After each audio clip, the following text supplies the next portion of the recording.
করেছেন। আল্লাহ তাআলা বলেন, লুইনাল্লাযীনা কাফারু মিন বানি ইসরাঈলা আলা লিসানি দাউদ ওয়া ঈসা ইবনে মারইয়াম। দাউদ আলাইহিস সালাম তাদের উপরে লানত করেছেন, মারইয়াম আলাইহিস সালাম তাদের উপরে লানত করেছে। তারা ইয়াহইয়া আলাইহিস সালামকে হত্যা করেছে, যাকারিয়া আলাইহিস সালামকে তারা হত্যা করেছে। পৃথিবীর মধ্যে একমাত্র জাতি যারা নবীদের হত্যা করেছে, ঈসা আলাইহিস সালামকে তারা হত্যার প্রচেষ্টা করেছে। শুধু তাই না, আমার আপনার নবী মুহাম্মদুর রাসূলুল্লাহ সাল্লাল্লাহু আলাইহি ওয়াসাল্লামকে এরা হত্যার প্রচেষ্টা করেছে। রাসূলুল্লাহ সাল্লাল্লাহু আলাইহি ওয়াসাল্লামকে হত্যার প্রচেষ্টা করেছে তারা। একবার একজন ইহুদি নারী নবীজি সাল্লাল্লাহু আলাইহি ওয়াসাল্লামকে দাওয়াত দিয়েছে তার বাড়িতে। আহলে কিতাব এই হিসাবে নবীজি দাওয়াত গ্রহণ করেছে। ওই মহিলা ছাগলের গোশতের সাথে বিষ মিশায়া দিয়েছে। তারা তিনবার নবীজিকে হত্যার প্রচেষ্টা করেছে। এখন দাওয়াতে গিয়া নবীজি ছাগলের গোশত মুখে দিয়েছেন। নবীজি সাল্লাল্লাহু আলাইহি ওয়াসাল্লামকে তৎক্ষণাৎ ওহী মারফত আল্লাহ তাআলা জানায় দিয়েছেন এই গোশতের সাথে বিষ মেশানো। নবীজি সাল্লাল্লাহু আলাইহি ওয়াসাল্লাম সবাইকে এই গোশত খাইতে মানা করে দিলেন। এই বিষের ক্রিয়া নবীজির মধ্যে যদিও তৎক্ষণাৎ দেখা যায় নাই, কিন্তু ইন্তেকালের পূর্বে নবীজি সাল্লাল্লাহু আলাইহি ওয়াসাল্লাম আয়েশা সিদ্দিকা রাদিয়াল্লাহু তাআলা আনহাকে বলেছিলেন, আয়েশা, ওই যে ইহুদি আমাকে ষড়যন্ত্র করে বিষাক্ত গোশত খাওয়াইছিল, ওই বিষক্রিয়া আমার মধ্যে প্রবল আকার ধারণ করেছে। ওই বিষের ক্রিয়ায় মনে হচ্ছে কেমন যেন আমার শিরা উপশিরা ছিঁড়ে যাচ্ছে।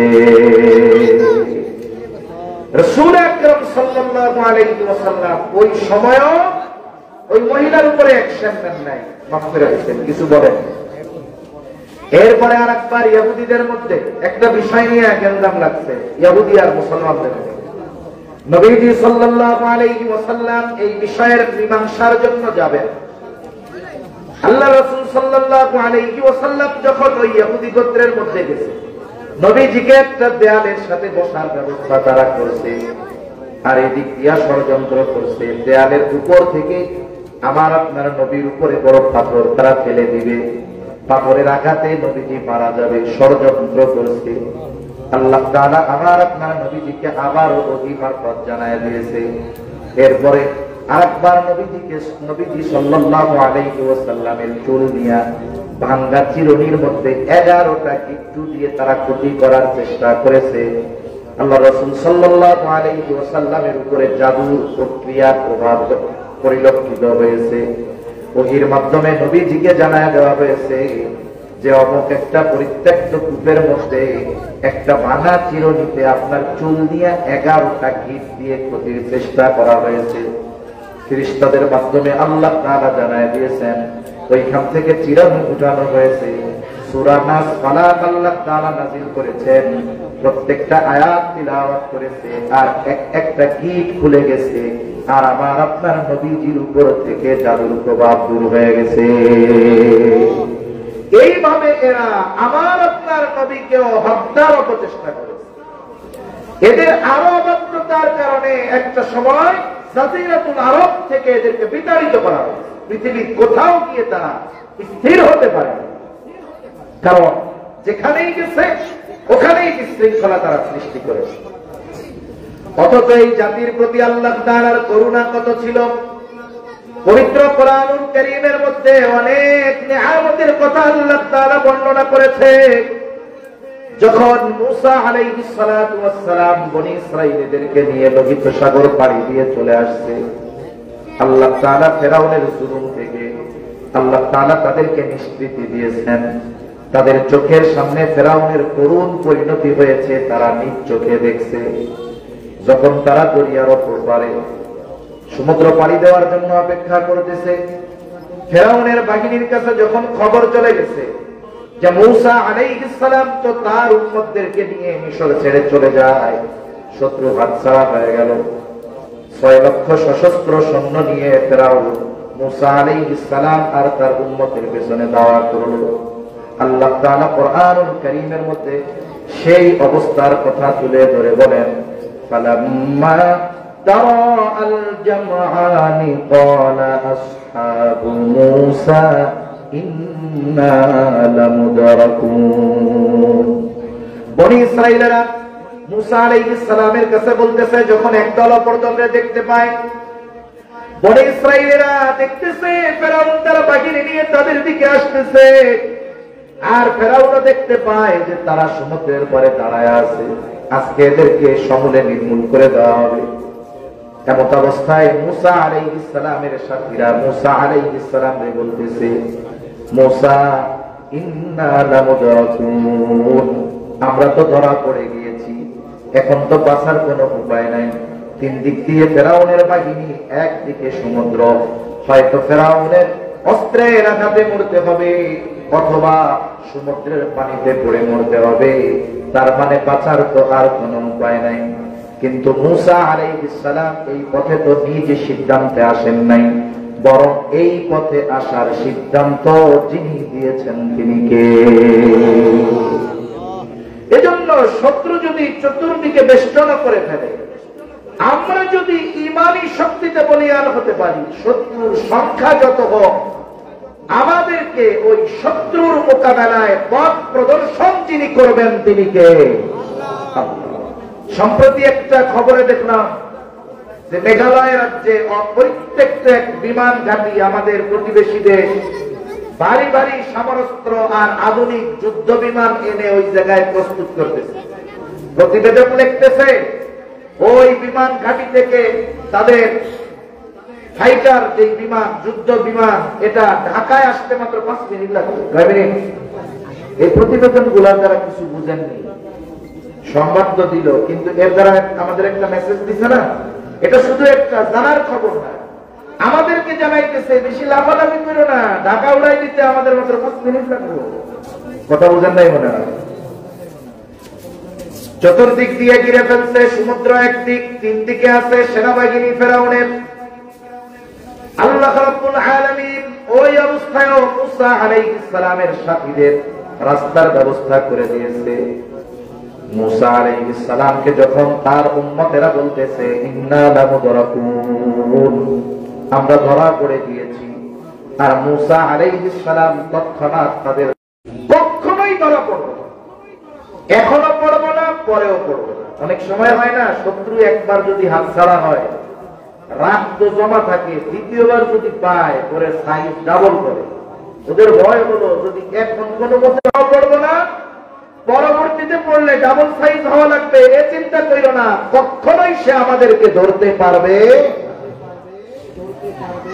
এখন প্রশ্ন হইতে পারতো বনী ইসরাইলের, কি বলেন ধরা পড়বো না?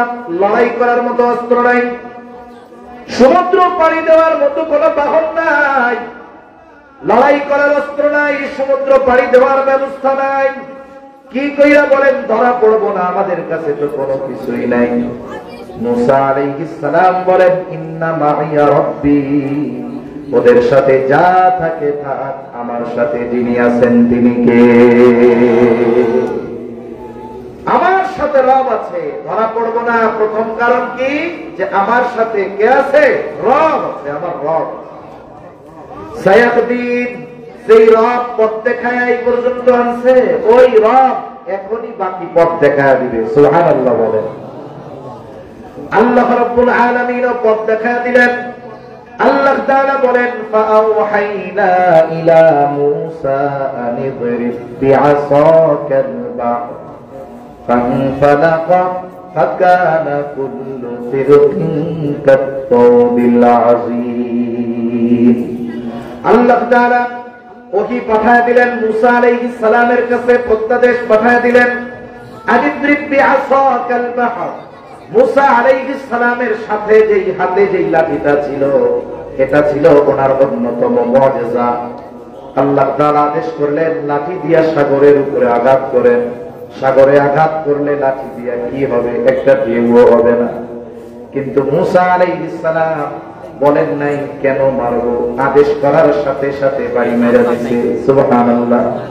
এজন্য প্রকৃত ইমানদারের কাজ হলো আল্লাহর পক্ষ থেকে যখন কোন সুনির্দিষ্ট আদেশ আসে, আল্লাহ তাআলার পক্ষ থেকে যখন কোন আদেশ নিষেধ আসে, এই আদেশ নিষেধ মান্য করার ক্ষেত্রে কোন যুক্তির পেছনে না পড়ে যাওয়া। আমরা তো আল্লাহ তাআলার আদেশ মান্য করার ক্ষেত্রেও যুক্তি তালাশ করি, এটা করলে কি হবে, এটা ঠিক নয়। ইমানদারের কাজ, আল্লাহর পক্ষ থেকে আদেশ আসছে, এর করলে কি হবে না করলে কি হবে এত কিছু দরকার নেই। আল্লাহ তাআলা আদেশ করেছে, ওই আদেশ অনুযায়ী আমল করা, এটাই হলো প্রকৃত ইমানদারের কাজ, ঠিক কিনা বলেন? মুসা আলাইহিস সালাম লাঠি দিয়ে সাগরের উপরে বাড়ি মেরে দিয়েছেন। বাড়ি মারার সাথে সাথে সাগর দ্বিখণ্ডিত হয়ে গেছে। শুধু সাগর দ্বিখণ্ডিত হয়ে গেছে এমনটা নয়, ফাকানা কুল্লু ফিরকিন কাত-তাউদিল আযীম, প্রত্যেকটা খণ্ড, প্রত্যেকটা পাহাড় সাদৃশ্য উঁচু দেয়ালের মতো হয়ে গেছে।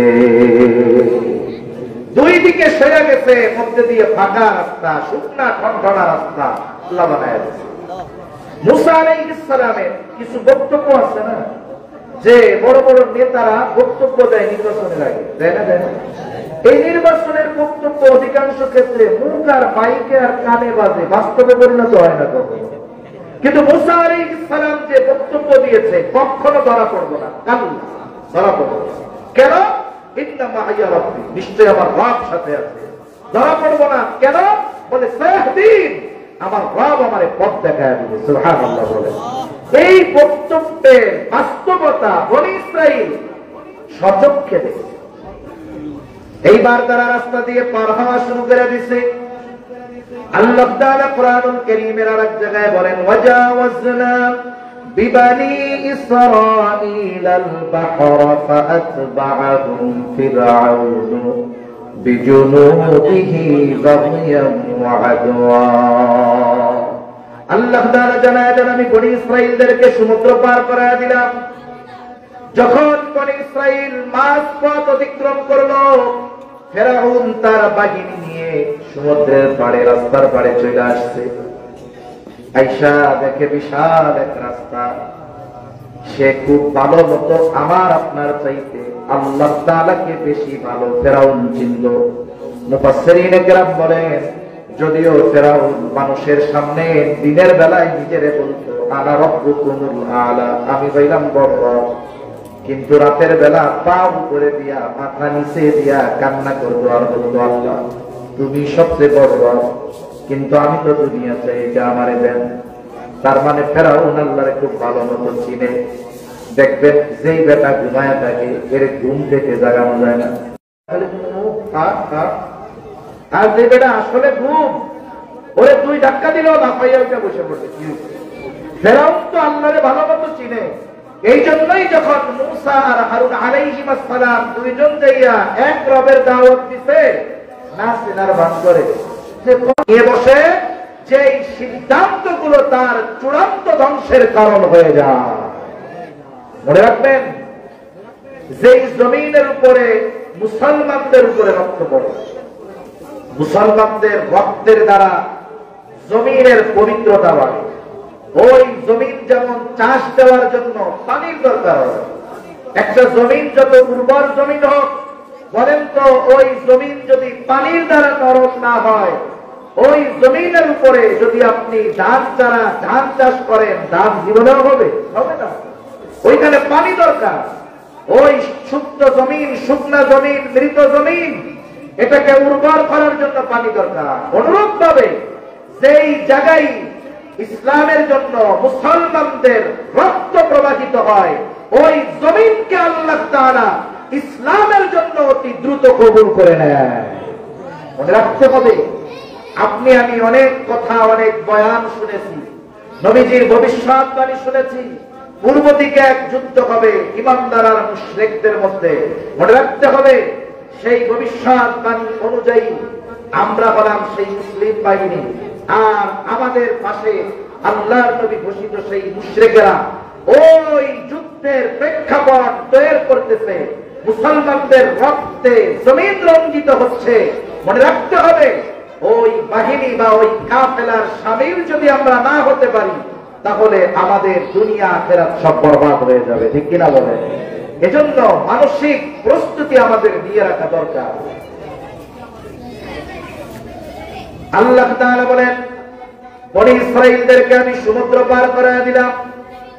যখন তারা মাঝ দরিয়ায় চলে আসছে, ফেরাউন তার বাহিনী নিয়ে, সে যদিও জানে এই রাস্তা আমার জন্য নিরাপদ নয়, কিন্তু এই যে শত্রুতা, প্রতিশোধের নেশা, সীমালঙ্ঘন করা, এই কারণগুলোর জন্য সে তাদের অনুসরণ করা শুরু করলো।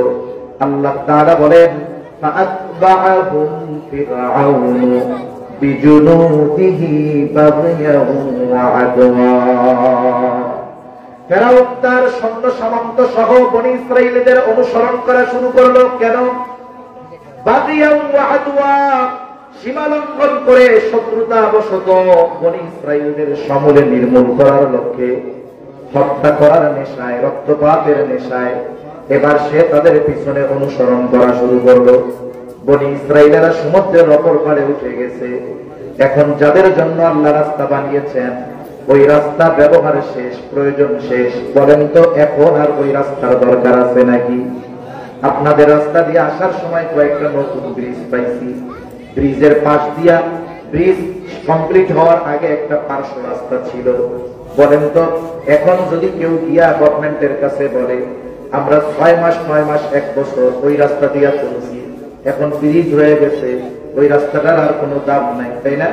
10 লাখ টাকা দেন, রাস্তাটা পাকা করুন, দিবে নাকি? আর উল্টা করবে যে মাটি বাড়িগুলো আছে কেটে লয়ে যা, ওইটার জন্য খালের পানি ঠিক মতো যাইতেছে না, ঠিক কিনা বলেন? তার মানে রাস্তা যাদের জন্য বানানো হয়েছে, ব্যবহার শেষ, প্রয়োজন শেষ, এখন আর এই রাস্তার প্রয়োজন নাই।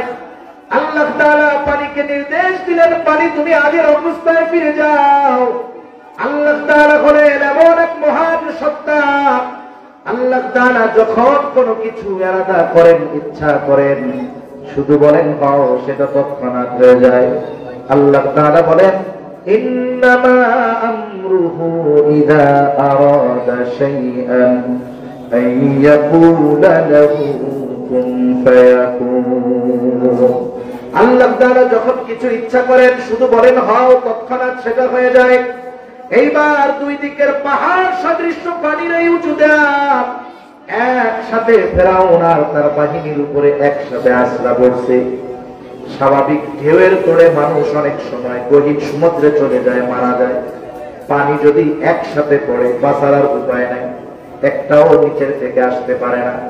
কিন্তু আল্লাহ তাআলা ফেরেশতা পাঠায় দিয়েছে যে ফেরাউন যেতে এইভাবে মারা যাবে না, এক টানে সমুদ্রের তলদেশ থেকে করে উপরে উঠায় নিয়ে আসছে। আমাদের অঞ্চলগুলোতে মাঝে মধ্যে মুরগির জীবাণুতে ধরে না, মুরগি কি হয়, এটা নড়ে না, সরে না। এরপরে দেখছি যে আমার দাদি, মা, ওনারা কোনো মতে পুকুরের মধ্যে অথবা বালতির মধ্যে পানি দিয়া 2-4টা সুতনি মারে, 8-10টা সুতনি দিয়ে ছেড়া দেয়। এবার ছাড়া একটা দিয়ে কয়েছে, আমি এখন ঠিক আছি, আর কোনো অসুবিধা নেই, আর সুতনি টুকি পাইব না। তার মানে সুন্নির ঠেলায় তার ওই মন নাকি অলসতা কাইটা হুশ ফিরে আসে। এইবার যখন সুন্নি শুরু হয়েছে, হুশ ফিরে আসছে যে আমার খোদাইগিরি তো শেষ। এইবার সেই ঈমান আনার ঘোষণা দিচ্ছে। আল্লাহ তাআলা বলেন, হাত্তা ইযা আদরাকাহুল গরাকু ক্বালা আমানতু আন্নাহু লা ইলাহা ইল্লাল্লাযী আমানাত বিহি বানু ইসরাঈল ওয়া আনা মিনাল মুসলিমিন। ফেরাউন এবার বলতেছে, আমি ঈমান আনলাম, আল্লাহ ছাড়া কোনো ইলাহ নাই, আমার এই রবগিরির দরকার নাই, এটা ছেড়ে দিলাম, আমি স্বীকার করলাম যে আল্লাহ ছাড়া কোনো ইলাহ নাই। বনী ইসরাঈল যার উপরে ঈমান আনছে, আমিও তার উপরে ঈমান আনলাম। আরে আমি মুসলমানদেরই তো একজন, ওয়া আনা মিনাল মুসলিমিন, আমি তো মুসলমানদেরই একজন। বলেন তো, একটা মানুষের ঈমান আনার জন্য এর চাইতে সুস্পষ্ট ঘোষণা আর দেওয়ার কোন দরকার আছে? নাই। কিন্তু এরপরেও আল্লাহ তাআলা তার ঈমান কবুল করেন নাই। কেন? কারণ মুফাসসিরিনে কেরাম বলেন, ঈমান সব সময় কবুল হয় না। ঈমান কবুলের কয়েকটা সময় আছে, ওই সময় পর্যন্ত ঈমান কবুল হবে। যেমন কিয়ামতের আগে একদিন পশ্চিম দিক দিয়া সূর্য উঠবে, বলে ওই সূর্য ওঠার আগের রাতটা হবে অনেক দীর্ঘ রাত। পশু পাখি আওয়াজ শুরু করবে, গোয়াল ঘরের পশুগুলো আওয়াজ শুরু করবে, বাচ্চারা কান্না করতে থাকবে, সূর্য ওঠে না কেন, দিন হয় না কেন। কিছু সময় পর আলোকিত হবে, তবে পূর্ব দিকে নয়, পশ্চিম দিক দিয়ে সূর্য উঠবে। কিছু দূর উঠবার পর আবার ডুবে যাবে। এর পরের দিন থেকে আবার প্রতিনিয়ত পূর্ব দিক দিয়ে সূর্য উঠতে থাকবে। ওই পশ্চিম দিক দিয়ে সূর্য ওঠার আগ পর্যন্ত মানুষের তাওবা ঈমান কবুল হবে। এটা হলো আম সময়। এরপরে আর কারো তাওবা আল্লাহ তাআলা কবুল করবে না। আর এটা ঘটবে কিয়ামতের একেবারে সন্নিকটে, কাছাকাছি সময়। আর একটা হলো মানুষের মৃত্যু যন্ত্রণা শুরু হওয়ার আগ পর্যন্ত তাওবা ঈমান কবুল হয়। নবীজি সাল্লাল্লাহু আলাইহি ওয়াসাল্লাম বলেন, ইন্নাল্লাহা ইয়াকবালু তাওবাতাল আবদি হাত্তা মা লাম ইউগরারি। মৃত্যু যন্ত্রণা শুরু হওয়ার আগ পর্যন্ত আল্লাহ তাআলা তার বান্দার তাওবা ঈমান কবুল করে। আর একটা হলো গজব আসার আগে যদি ঈমান আনে তাইলে ঈমান কবুল করা হয়। তবে গজব আসার পরে যদি ঈমান আনে তাইলে কবুল করা হবে। যেমন ঈসা আলাইহিস সালামের সম্প্রদায় অবাধ্য এক জাতি ছিল। তাদের অবাধ্যতা যখন চূড়ান্ত পর্যায়ে পৌঁছে গেল, আল্লাহ তাআলার পক্ষ থেকে ঘোষণা আসলো 3 দিন পর তাদের উপরে গজব আসবে। একদিন 2 দিন পার হয়ে গেছে, গজবের খবর দেওয়ার পরে এদের অবাধ্যতার মাত্রা আরো বাড়ছে। ঈসা আলাইহিস সালাম দেখলেন এদের মধ্যে পরিবর্তনের কোনো আভাস নাই, বরং অবাধ্যতার মাত্রা আরো বাড়ছে। আল্লাহর গজব নিয়ে এরা ঠাট্টা মশকরা শুরু করে দিয়েছে। ঈসা আলাইহিস সালাম চিন্তা করলেন, স্বাভাবিক যখন আল্লাহ তাআলা কোন সম্প্রদায়ের উপরে গজব দিয়েছে, আল্লাহ গজব দেওয়ার আগে ওই এলাকায় যাকে আল্লাহ নবী হিসাবে প্রেরণ করেছেন তাকে আগে নিরাপদ জায়গায় নিয়েছেন, এরপরে গজব দিয়েছে।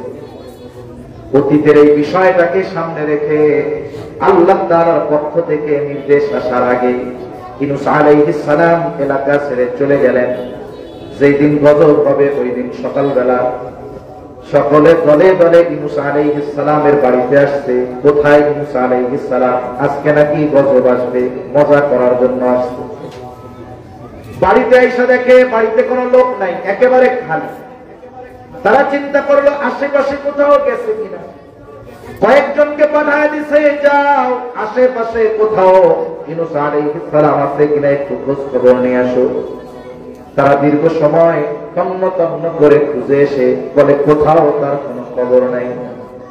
ওরা চিন্তা করে, আহারে যুগের পর যুগ আমরা ঈসা আলাইহিস সালামের সাথে এমন আচরণ করেছি, তিনি কখনো আমাদেরকে ছেড়ে চলে যান নাই, কিন্তু আজকে গজব আসার কথা, আর আজ যে তিনি বাড়িতে নাই, আমাদের ছেড়ে চলে গিয়েছেন, তাহলে গজব মনে হয় সত্যই আসবে। উনিও আমাদের উপরে রাগান্বিত হয়েছেন, আল্লাহর গজবও আমাদের উপরে আসবে। তাদের মধ্যে ভয় কাজ করা শুরু করে দিল। তারা আল্লাহ তাআলার কাছে ক্ষমা চাইলো, মাফ চাইলো, ঈমান আনলো। যেই গজব তাদের উপরে আসার কথা ছিল, ঈমান আনার কারণে আল্লাহ তাআলা সেই আসন্ন আযাব গজব তাদের উপর থেকে উঠায় নিয়ে গেলেন।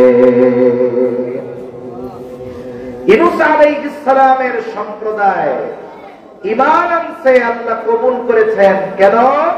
বলে গজব আসার আগে ঈমান আনছে। আর গজব আল্লাহ উঠাই নিছেন কেন? বলে গজব তো আসবে বেঈমানের উপরে, কাফেরের উপরে, এরা তো ঈমান আনছে, এই জন্য আল্লাহ এদের উপর থেকে আযাব উঠাইছে। কিন্তু ফেরাউন তো আযাব আসার আগে ঈমান আনে নাই, বরং যখন শুকনি শুরু হয়েছে তখন সেই ঈমান আনার ঘোষণা দিয়েছে।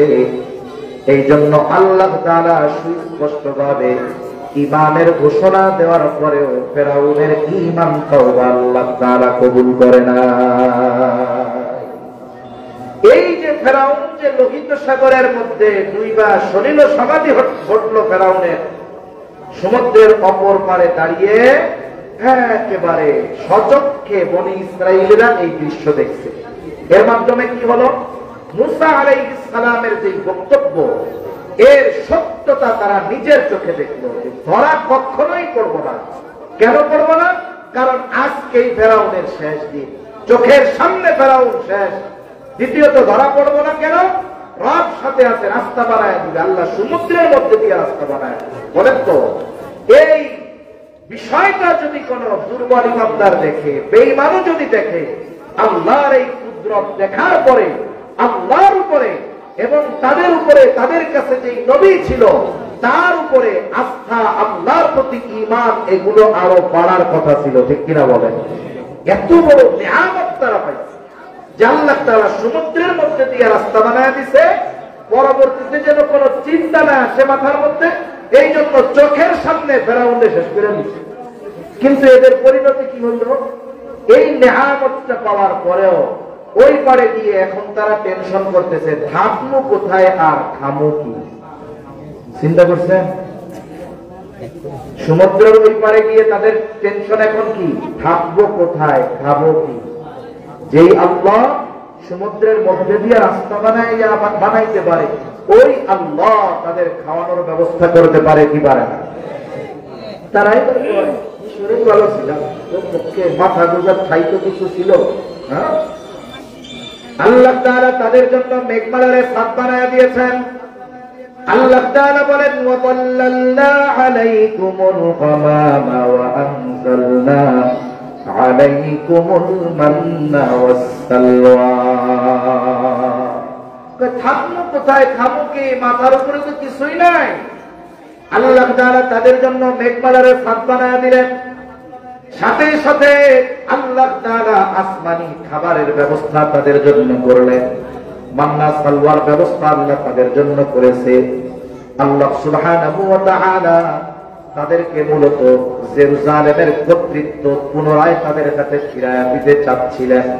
ফেরাউনের জুলুম থেকে তারা বাঁচল। তাদের যে আদি পুরুষ হযরত ইয়াকুব আলাইহিস সালাম, ওনার সময় ইউসুফ আলাইহিস সালামের আহ্বানে যে বনি ইসরাইলেরা মিশরে হিজরত করে চলে গেছিল, আল্লাহ তাআলা চাইলেন আবার জেরুজালেম বাইতুল মুকাদ্দাসের কর্তৃত্ব এদের হাতে আল্লাহ তুলে দিবে। ওই সময়টাতে পৃথিবীর সবচাইতে উর্বর এবং সবচাইতে উন্নত দামি জায়গা যেটা ছিল সেটার নাম হলো এই জেরুজালেম, বাইতুল মুকাদ্দাস। ওটা ছিল ওই সময়ের সবচাইতে দামি ভূমি। আল্লাহ তাআলা চাইলেন এটার কর্তৃত্ব তাদের হাতে ফিরিয়ে দিবেন। সবচাইতে আধুনিক শহর, সবচাইতে উর্বর জমিন ছিল এই বাইতুল মুকাদ্দাস। পৃথিবীর সবচাইতে দামি জায়গা। যেমন দেখেন, আমেরিকার নিউ ইয়র্ক সিটিতে একটা ফ্ল্যাট থাকলে বাবা শত শত কোটি টাকা লাগে একটা ফ্ল্যাট কিনতে। দুবাইতে একটা ফ্ল্যাট কিনে মানুষ শুনি শত শত কোটি টাকা দিয়ে, বাড়ি না জমি না, একটা ফ্ল্যাট কিনে। ওই রকম তৎকালীন সময়ের সবচাইতে পবিত্র, সবচাইতে মূল্যবান, সবচাইতে আধুনিক, সবচাইতে উর্বর জায়গা ছিল এই বাইতুল মুকাদ্দাস। কারণ এর আশপাশ আল্লাহ তাআলা বরকত দিয়ে ভরপুর করে দিচ্ছে। ঠিক কিনা বলেন? এর আশপাশ বরকতময়, স্বয়ং আল্লাহ তাআলা। সবচাইতে বেশি নবী রাসূলরা ওই জায়গায় উপস্থিত হয়েছে। সব নবী রাসূলের উপস্থিতিতে, আমার আপনার নবীর ইমামতিতে ওই জায়গায় গিয়ে নামাজ হয়েছে। এজন্য আল্লাহ তাআলা, এটা তো মেরাজের শুরু হওয়ার ভূমি। আল্লাহ তাআলা ইসরা করাইছেন মসজিদুল হারাম থেকে মসজিদে আকসা। মসজিদে আকসা থেকে নবীজির সফর শুরু হয়েছে ঊর্ধ্বলোকে। এই মসজিদুল হারাম থেকে মসজিদুল আকসা পর্যন্ত মধ্যবর্তী জায়গায় আল্লাহ তাআলার অসংখ্য নিদর্শন আছে, যেগুলো আল্লাহ তাআলা ওই মেরাজের সফরের আগে আমার আপনার নবীজিরে দেখাইছে। এই বাইতুল মুকাদ্দাস, আমার ভাই আরবি বক্তৃতায় বলতেছিলেন যে বাইতুল মুকাদ্দাস নবীজির মেরাজ শুরুর জায়গা। এই বাইতুল মুকাদ্দাস মসজিদুল আকসা, এটা আমাদের মুসলমানদের প্রথম কিবলা। এটা পৃথিবীর তৃতীয় সবচেয়ে সম্মানিত স্থান। এই জায়গার দিকে ফিরে নবীজি 17 মাস নামাজ পড়ছে। এই দিকে ফিরে নবী, আমার আপনার নবী। এজন্য এই বাইতুল মুকাদ্দাসের সাথে আমাদের ঈমানের, আমলের একটা সম্পর্ক রয়েছে। ঠিক কিনা বলেন? সেই জায়গা, ওই জায়গার কর্তৃত্ব ওদের হাতে আল্লাহ দিতে চাচ্ছেন। কিন্তু দিবেন কি? দামি জিনিস যদি বিনা পরিশ্রমে মানুষ পায়, এটা কদর করে না। ওই সময় ওইখানে শাসন করত আমালিকা গোত্র। এরা খুব শক্তিশালী ছিল। তবে যতই শক্তিশালী হোক না কেন, আল্লাহ তাআলা যাদের সাথে আছে, শক্তিশালী যতই হোক শত্রু বাহিনী, আল্লাহ যাদের সাথে আছে বিজয় তাদেরই হবে। ঠিক কিনা বলে? এখন মুসা আলাইহিস সালাম সাদও হইছে, খাবারের ব্যবস্থাও হইছে। এখন মুসা আলাইহিস সালামকে আল্লাহ জানায়া দিয়েছেন ওদেরকে ওই আমালিকা গোত্রের সাথে একটু যুদ্ধ করতে হবে। তবে লড়াই হবে ঠিক, জয় এদেরই হবে, এ ব্যাপারে কোনো সন্দেহ নেই। মুসা আলাইহিস সালাম তার সম্প্রদায়কে ডাইকা বলতেছে, আল্লাহ তাআলা কোরআনুল কারীমের মধ্যে বলেন, ওয়াইদ ক্বালা মূসা লিকাওমিহি ইয়া কওমি যকুরু নি'মাতাল্লাহি আলাইকুম ইয জাআলা ফীকুম আমবিয়া ওয়া জাআলাকুম মুলুকা ওয়া আতাকুম মা লাম ইউতি আহাদান মিনাল আলামিন।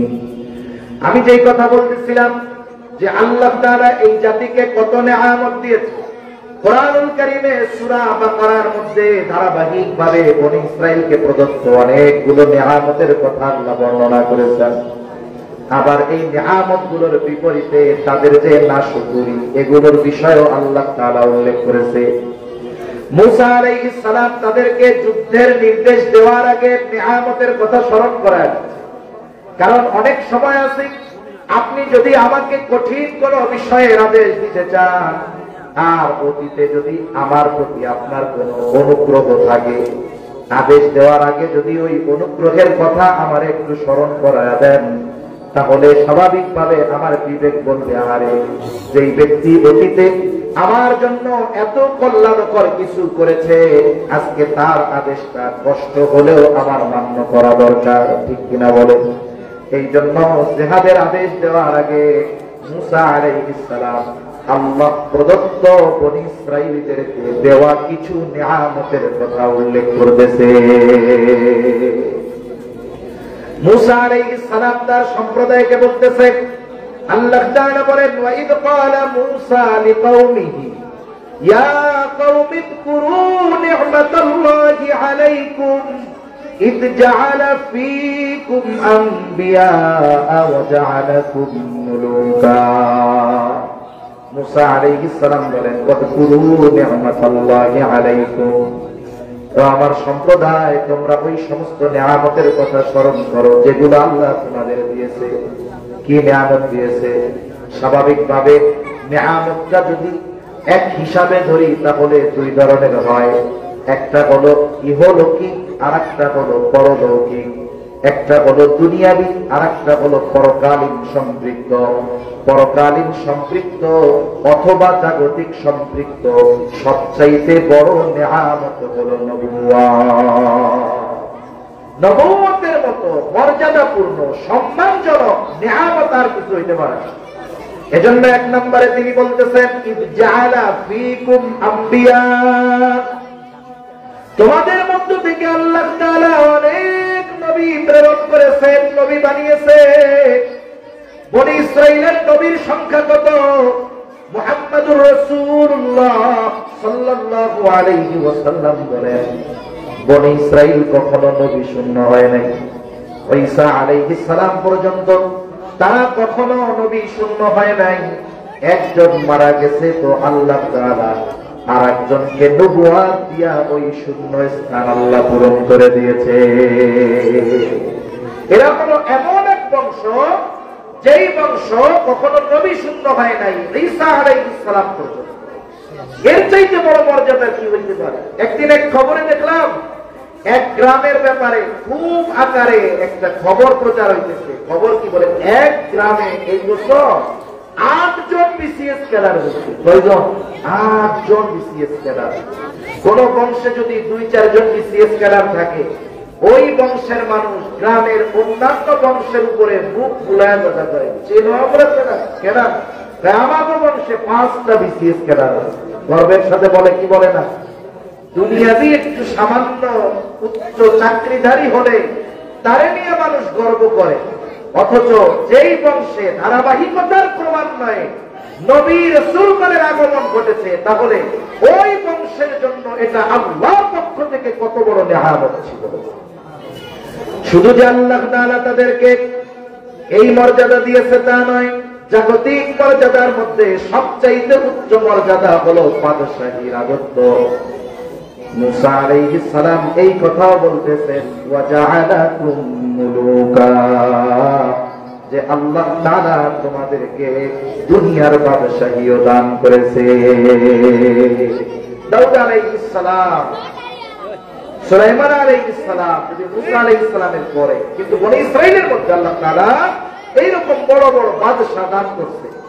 জাগতিক নেয়ামতের মধ্যে অন্যতম বড় নেয়ামত হলো রাষ্ট্র পরিচালনার দায়িত্ব পাওয়া। আল্লাহ এটাও তোমাকে দিচ্ছে। শুধু তাই না, وآتاكم ما لم يؤت أحدا من العالمين,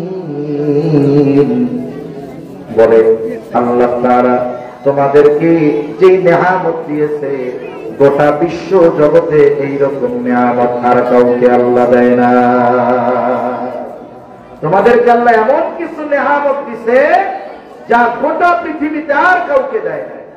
এটা ওই সময় পর্যন্ত ঠিক ছিল, কিন্তু আমার আপনার নবী আগমনের মাধ্যমে আগের বিষয়টা যে গোটা পৃথিবীর মধ্যে আর কাউকে দেয় নাই, এই বিষয়টা আর নাই। কিন্তু মুসা আলাইহিস সালাম যখন বনি ইসরাঈলীদেরকে বলেছে যে আল্লাহ তাআলা তোমাদেরকে এমন কিছু নেয়ামত দিয়েছে যা গোটা বিশ্ব জগতে আর কাউকে